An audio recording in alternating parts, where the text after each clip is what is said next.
அனைவருக்கும் வணக்கம். இன்று நாம் தமிழ் வழியாக ஹிந்தி கற்கும் 3வது பாடத்தில் அன்றாட வாழ்க்கையில் பயன்படுத்தும் சாதாரண வாழ்த்துக்கள் மற்றும் சொற்றொடர்களைப் பற்றி தெரிந்து கொள்ளப் போகிறோம். வாருங்கள் பாடத்திற்குள் செல்வோம்.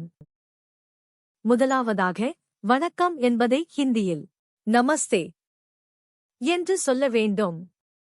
இது மிகவும் பொதுவான ஒரு வாழ்த்து. ஒருவரிடம் நலம் விசாரிக்க எப்படி இருக்கிறீர்கள் என்று கேட்போம். அதை ஹிந்தியில் ஆப் கேசே ஹே என்று கேட்க வேண்டும். நலம் விசாரிப்பிற்கு பதிலளிக்க நான் நலமாக இருக்கிறேன் என்று சொல்வோம். அதை ஹிந்தியில் நான் நலமாக இருக்கிறேன் என்பதை மே டீக் ஹூ என்று சொல்ல வேண்டும். புதியவர்களிடம் பெயர் கேட்க உங்கள் பெயர் என்ன என்று கேட்போம். ஹிந்தியில் அதை ஆப்கா நாம் கியா ஹை என்று கேட்க வேண்டும்.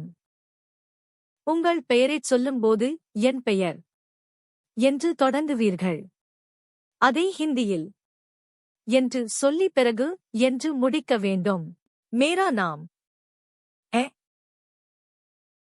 காலையில் ஒருவரைச் சந்திக்கும் போது சொல்லும் காலை வணக்கம் ஹிந்தியில் சுப்ரபாத் என்று வரும். இரவில் விடைபெறும் போது சொல்லும் இரவு வணக்கம் ஹிந்தியில் சுப் ராத்ரி என்று சொல்ல வேண்டும்.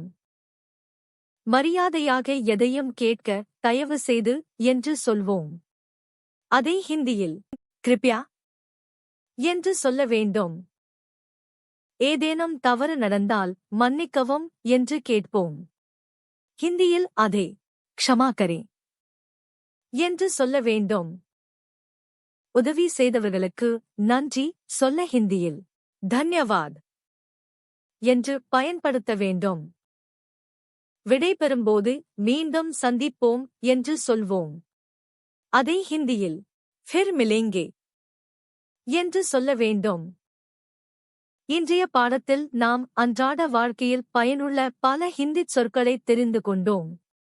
மீண்டும் அடுத்த பாடத்தில் சந்திப்போம். நன்றி, வணக்கம், தன்யவாத்.